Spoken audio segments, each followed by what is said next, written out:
गुरुर्ब्रह्मा गुरुर्विष्णू गुरुर्देवो महेश्वरा गुरुर साक्षात परब्रह्म तस्मै श्री गुरुवे नमः.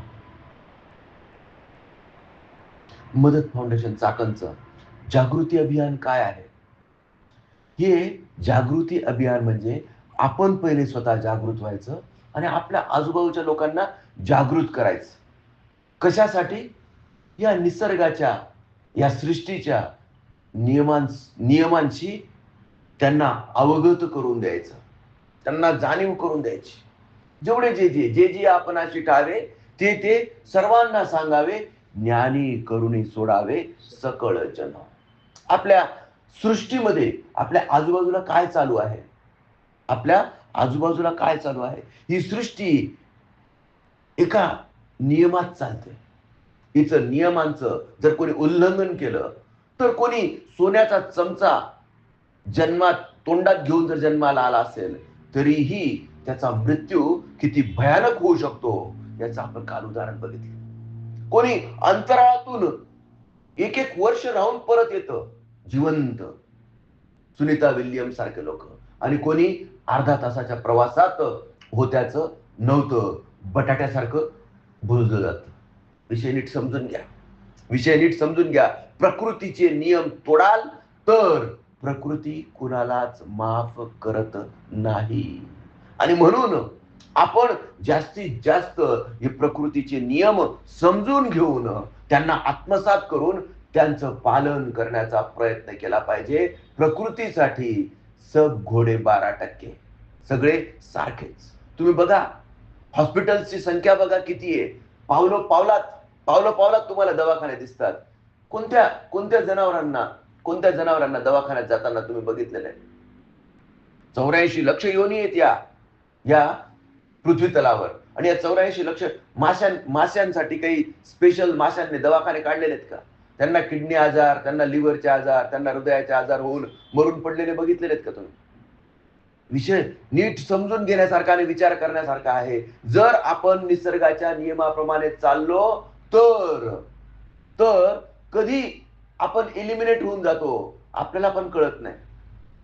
जर तसं राहिलं असतं तर मनुष्य ही योनी जर सोडली, 84 लक्ष योनींपैकी मनुष्य एक योनी आहे, तर तुम्हाला अनेक जनावर मेलेले दिसले असते रस्त्यावर.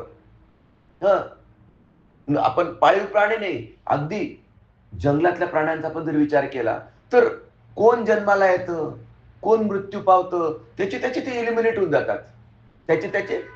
होऊन जातात. पण माणसांसाठी स्मशानभूमी असते आणि काशीची स्मशानभूमी तर कधी बंद पडत नाही म्हणतात. तिथं हजारो टन, लाखो टन लाकूड जाळलं जातं. मग हे असे प्राणी कुठे जात असतील? मेलेले प्राणी किती प्राणी आहेत? मनुष्य तर किती प्राणी आहेत? मनुष्यांची लोकसंख्या आणि इतर प्राण्यांची लोकसंख्या, पक्ष्यांची लोकसंख्या, हे सगळं जर आपण कॅल्क्युलेट केलं तर किती भयानक प्रमाणात आपल्याला डेड बॉडीज रस्त्यावर किंवा इकडे तिकडे पडलेल्या दिसायला पाहिजेत जर मृत्यू दर एवढा असेल तर. पण तुमच्या लक्षात येईल की मनुष्य हा या निसर्गाचे, या प्रकृतीचे नियम पाळत नाही आणि त्यामुळे त्याच्याकरता दवाखाने असतात, त्याच्याकरता स्मशानभूमी असतात. आणि माणसांना पुरायला जागा पुरत नाही. एवढ्या मोठ्या स्मशानभूमी आहेत. जागा त्यांना कब्रस्तान, म्हणजे कल्पना करण्यासारखी गोष्ट आहे ही. मग जनावर पण जर अशाच प्रकारे जर केलं तर त्यांना किती जागा लागेल? कुठे जातात ते? कुठे जातात? सत्य, अहिंसा, ब्रह्मचर्य, यमनियमांचं पालन, हे आपल्याला प्रकृती शिकवते आणि या प्रकृतीकडून आपण शिकून घेतलं पाहिजे. जर आपण या प्रकृतीचे नियम तोडलेच तर प्रकृती आपल्याला माफ करत नाही. हा नियम आहे, प्रकृतीचा नियम आहे. आणि म्हणून जर आपल्याला कमीत कमी सफर व्हायचं असेल तर आपल्याला कसं जगायचं, या पृथ्वी तलावर कसं राहायचं हे शिकून घेतलं पाहिजे. आणि अतिशय दुर्दैवाने सांगावं वाटतं, आजच्या या शैक्षणिक व्यवस्थेमध्ये ही व्यवस्था नाहीये की पृथ्वीची संरचना काय आहे, या शरीराची संरचना काय आहे याबद्दल काही सांगितलं जात नाही. पाणी कसं प्यावं, पाणी कोणतं प्यावं हे सुद्धा आपल्याला कळत नाही. आपण जे पाणी पितो ते निर्जीव पाणी पितो, अक्षरशः निर्जीव पाणी पितो. पाण्याचा स्वभाव कसा आहे? खळखळ खळखळ खळखळ खळखळ वाहतं नितळ पाणी. आणि ते नितळ पाणी आपलं हे शरीर, अरे 70% पाणी आहे याच्यात. 70% पाणी हे शरीर म्हणजे पाणीच आहे. आणि पाणी सुद्धा आपण जागरूकतेने, सजगतेने पिलं पाहिजे. आपण उभं राहून गटागट गटागट गटागट पाणी पितो आणि गुडघ्यांचे आजार, किडनीचे आजार, पोटाच्या पचनासंबंधीचे आजार, या सगळ्या आजारांना निमंत्रित देतो. जनावर बघा कसं पाणी पितं, चाटून चाटून पाणी पितं आणि अतिशय शांतपणे पाणी पितं. अतिशय शांत पाणी पितं. जर तुम्ही गाईचं पाणी पिणं बघितलं, शोषून घेते, शोषून घेते अगदी निवांतपणे. पण आपण शिकत नाही, आपण फ्रीज मध्ये ठेवून पाणी पितो. हे थंड पाणी आपल्याला प्यायला जिभेला चांगलं वाटतं, पण आपल्या बॉडीचं टेम्परेचर आणि याचं टेम्परेचर, या टेम्परेचर डिफरन्समुळे अक्षरशः आपल्याला, आपल्या शरीराला तो शॉक असतो, शॉक. आपण थम्सअप पिलं आणि जे चरचर चरचर चरचर जाणवतं, हे आपल्याला खाजवल्याने जसं सुख मिळतं तसं सुख मिळतं, पण त्याच्यामुळे शरीर किती डॅमेज होतं, शरीराचं किती नुकसान होतं, याचा आपण विचार करत नाही. निसर्गाचे नियम तोडतो आणि निसर्गाचे नियम तोडल्यामुळे त्याचे भोग भोगतो. अरे सत्य, अहिंसा, सत्य, अहिंसा, ब्रह्मचर्य, अशौच, शौचाचं पालन म्हणजे शुचितेचं पालन, अस्तेय, अपरिग्रह, ह्या गोष्टी आपण आपल्या जीवनातून अक्षरशः हद्द पार करून टाकलेल्या आहेत. आणि जुन्या काळात गुरुकुल पद्धत होती. या पद्धतीत शिकवलं जायचं राहावं कसं, खावं कसं. आणि म्हणून त्या काळातले लोक जास्त जगायचे. दवाखाने पण नव्हते, आज जगत नाहीत एवढे दवाखाने असून. आणि हे दुर्दैवाने सांगावं असं वाटतं की आपण प्रकृतीचे नियम समजून घेत नाहीत. प्रकृतीचे नियम समजून घेतले नाहीत, आपण डिसिप्लिन मध्ये राहिलो नाही, तर प्रकृती आपल्याला माफ करत नाही. हे आपण बघितलं, हे आपण बघत आहोत आपल्या आजूबाजूला. मग तो कोणी का असेना, मग तो कोणी का असेना, एलिमिनेट म्हणजे एलिमिनेट. आणि जर तुम्हाला तुमचं जीवन संसार करावा नेटका, दिसू देऊ नये कुठे फाटका, परमार्थाचा चुटका असू द्यावा. छोट्या छोट्या गोष्टी आहेत आणि या छोट्या छोट्या गोष्टी पहिले आपण शिकून घेतल्या पाहिजेत, समजून घेतल्या पाहिजेत आणि त्या इतरांना समजावून सांगण्याचा प्रयत्न केला पाहिजे. यालाच मी म्हणतो मदत फाउंडेशनचं जागृती अभियान. शाळांमध्ये हे शिकवलं गेलं पाहिजे, शाळांमध्ये हे शिकवलं गेलं पाहिजे. पण दुर्दैवाने आज जर शाळांमध्ये शिकवायला गेलं तर कोणी ऐकून घ्यायला सुद्धा तयार नाही. कारण शाळेच्या प्रायोरिटी वेगळ्या आहेत, त्यांच्या प्रायोरिटी वेगळ्या आहेत. त्यांना गणित जॉमेट्री, सायन्स शिकून एरोनॉटिक्स इंजिनियर व्हायचंय, कुणाला AI टेक्नॉलॉजीचा अभ्यास करायचा आहे, कुणाला वैद्यकशास्त्राचा अभ्यास करायचा आहे. आणि हे करून शेवटी काय, मृत्यू अटळ आहे. हे आपण समजून घेतलं पाहिजे. आणि म्हणून आपण आपल्या, ठीक आहे आपण ही व्यवस्था परिवर्तन करू नाही शकत, सध्या आपण ही व्यवस्था परिवर्तन करू शकत नाही, पण परिवर्तनाची सुरुवात ही आपल्या स्वतःपासून झाली पाहिजे. आपण स्वतः आपल्यामध्ये परिवर्तन घडून आणलं पाहिजे. छोट्या छोट्या गोष्टी असतात. चोरी करू नये, पण आपल्याला प्रलोभन मिळतं, चोरी करण्याचा मोह होतो. त्यावेळेस स्वतःच्या सदसद विवेक बुद्धीने काय चॉईस करायचं आणि काय सोडायचं. अरे आज आपल्याला कोणीच बघत नाही, आज आपण निवांत आहोत, आज आपण मटण खाऊ, आज आपण दारू पिऊ, हे वाटतं ना आपल्याला, वाटतं. पण त्यावेळेस तुमच्याजवळ तो संयम पाहिजे की जे चुकीचं आहे ते चुकीचं आहे, त्याचा मी स्वीकार करू शकत नाही. आणि दुर्दैवाने चालतंय रे, मग कोण बघतंय रे आणि कोणाला कळेल रे, असं म्हणून आपण चालढकल करतो आणि चुकीच्या मार्गावर चालतो. चुकीच्या मार्गावर चाललात तर तुम्हाला शासन घडणार म्हणजे घडणार, हा प्रकृतीचा नियम आहे. दुसऱ्याच्या अंतरात्म्याला कधी दुखवू नका. सकाळी लवकर उठा, रात्री लवकर झोपा, दिवसभर पुरुषार्थाने मेहनत करा. ही मेहनत करताना मी त्याला सेवा म्हणतो, सेवा करा. कारण प्रत्येक व्यक्ती सेवा करतोय, भौतिक नियमांचं पालन करताय. एखादा न्हावी कटिंग करून देतो, ही सेवाच झाली ना त्याची. भले तो 100 रुपये त्याचे पैसे घेतो, पण सगळ्यांचे केस कापून देणे, एखादा शिंपी कपडे शिवून देतो, एखादा डॉक्टर एखाद्याचा आजार तात्पुरता बरा करून देतो, ही सेवा झाली. ही सेवा झाली, पण ही सेवा करताना मेवा खाण्यापुरता विषय मनात ठेवू नका.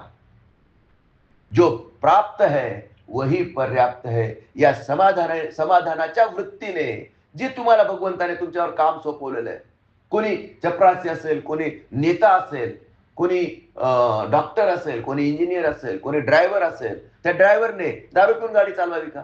ड्रायव्हरचं हे कर्तव्य आहे की माझ्यावर या एवढ्या सगळ्या लोकांची जबाबदारी आहे आणि कर्तव्यावर असताना माझ्यामुळे यांचं नुकसान होऊ नये हा भाव त्याच्या अंतःकरणात असावा. आणि दारू पिल्याशिवाय माझ्याकडनं राहवलं जात नाही, त्याच्याशिवाय मी ऑपरेशन सुद्धा करू शकत नाही, असे म्हणणारे काही काही दिव्य डॉक्टर आहेत. सांगायला वाईट वाटतं, पण जोपर्यंत मी दारू पित नाही, 90 मारत नाही, तोपर्यंत मला ऑपरेशन करता येत नाही, माझे हात थरथर करतात, अशी डॉक्टर जमात आहे. आणि यांना वैद्यकशास्त्राचं ज्ञान आहे, पण या सृष्टीच्या नियमांचं, या प्रकृतीच्या नियमांचं यांना ज्ञान आहे का, हा माझा प्रश्न आहे तुम्हाला. आणि म्हणून हे ज्ञान अवगत करून देण्यासाठी आपल्या या करिक्युलम मध्ये, या शैक्षणिक व्यवस्थेमध्ये नैतिक मूल्य आणि या सृष्टीच्या नियमांचा ज्ञानाचा अंतर्भाव असला पाहिजे. पण दुर्दैवाने आज तसं दिसत नाही. मदत फाउंडेशन चाकणला वाटतं की आपण जागृत होऊन हळूहळू इतरांना जागृत करावं, आणि हेच मदत फाउंडेशन चाकणचं जागृती अभियान आहे. पहिले अनुभव घ्यावा. 24 तासातले 24 मिनिटं याच्यासाठी देऊन बघावेत, स्वतःसाठी देऊन बघावेत. आपण सगळं करतो, इतर सगळे उद्योग करतो, खातो पितो झोपतो, नोकरी करतो, पैसे कमवतो, या बोटावरचं त्या बोटावर करतो, खोटं बोलतो, चोऱ्या करतो, सगळं करतो. मी काय म्हणतो, हे सगळं करत असताना तुम्ही सुरुवात करा की 24 तासातले 24 मिनिटं स्वतःसाठी द्या. आत्मपरीक्षण करा आणि आत्मपरीक्षण करून सकारात्मकतेचा स्वीकार करा, नकारात्मकतेचा त्याग करा. आणि हळूहळू एका दिवसात हे घडत नाही, पण एक दिवस 100% घडतं. हा माझा अनुभव आहे. प्रत्यक्ष को प्रमाण की जरूरत नाही. आणि म्हणून हा अनुभव जो मी घेतला हा प्रत्येकाने घ्यावा. सद्गुरूला शरण जावं, सद्गुरूकडून सगळं ज्ञान अर्जित करावं, सृष्टीच्या नियमांचं पालन करावं. खूप अवघड नाही. जो जलना है वो जल जाएगा, जो छूटना है वो छूट जाएगा. मी तुम्हाला काहीच सोडायला सांगत नाही, पण दररोज 24 तासातले 24 मिनिटं प्राणायाम करा. तुम्हाला चांगलं स्वस्थ शरीर प्राप्त होईल. कारण या प्राणायामामुळे शरीर शुद्धी, मनाची शुद्धी, आणि जेव्हा शरीर आणि मन शुद्ध होतं तेव्हा आपोआपच तुम्ही ऊर्जावान होतात, चैतन्यवान होतात. आणि याच ऊर्जेचा वापर करून आपण या भौतिक जीवनात आपल्याला जे हवं ते सगळं प्राप्त करू शकतो. कारण you are the creator of your own destiny and you can create whatever you want to create. हे क्रिएट तुमच्या हातून झालं पाहिजे. तुम्ही कर्तृत्ववान झाले पाहिजेत. कारण आपल्या पूर्वजांना वाटतं बलसागर भारत हो, विश्वात शोभून राहो. असा बलसागर भारत होण्यासाठी पहिले तुम्हाला बलसागर व्हावं लागेल, तुम्हाला आरोग्य प्राप्त व्हावं लागेल.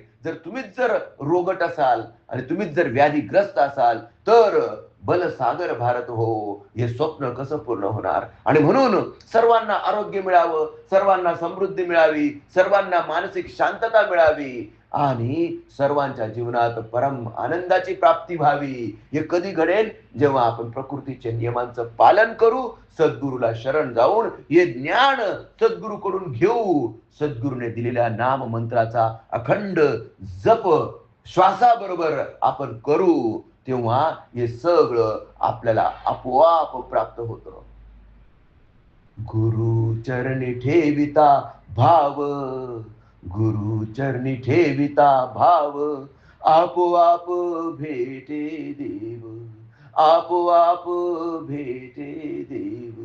म्हणून गुरुसी भजावे, म्हणून गुरुसी भजावे, स्वध्यानासी आणावे. देव गुरु पाशी आहे, देव गुरु पाशी आहे. वारंवार सांगू काय, वारंवार सांगू काय. तू का म्हणे गुरु भजनी, तू का म्हणे गुरु भजनी, तू का म्हणे गुरु भजनी, देव भेटे जनीवनी, देव भेटे जनीवनी, देव भेटे जनीवनी. चराचरात भगवंत, गण गण गणात बोते. तुमच्या हृदयातला भगवंत, तुमच्या हृदयातला भगवंत तुम्ही जाणून घेऊ शकता, त्याला मानू नका. मी म्हणतो तुमच्या हृदयातला भगवंत जाणून घ्या आणि त्याच्यासाठी साधना, सेवा, सत्संग म्हणजे आपल्या चैतन्याच्या मार्गावर अविरत निरंतर चालण्याचा प्रयत्न करा. सद्गुरूच्या कृपेने तुम्हाला हे सगळं प्राप्त झाल्याशिवाय राहणार नाही, राहत नाही. हा माझा प्रत्यक्ष अनुभव आहे आणि म्हणून म्हणतो आधी केलं आणि मग सांगितलं. तुम्ही पण करून बघा, तुम्ही पण करून बघा. पटलं तर स्वीकारा आणि नाही पटलं तर द्या सोडून. श्री गुरुदेव दत्त.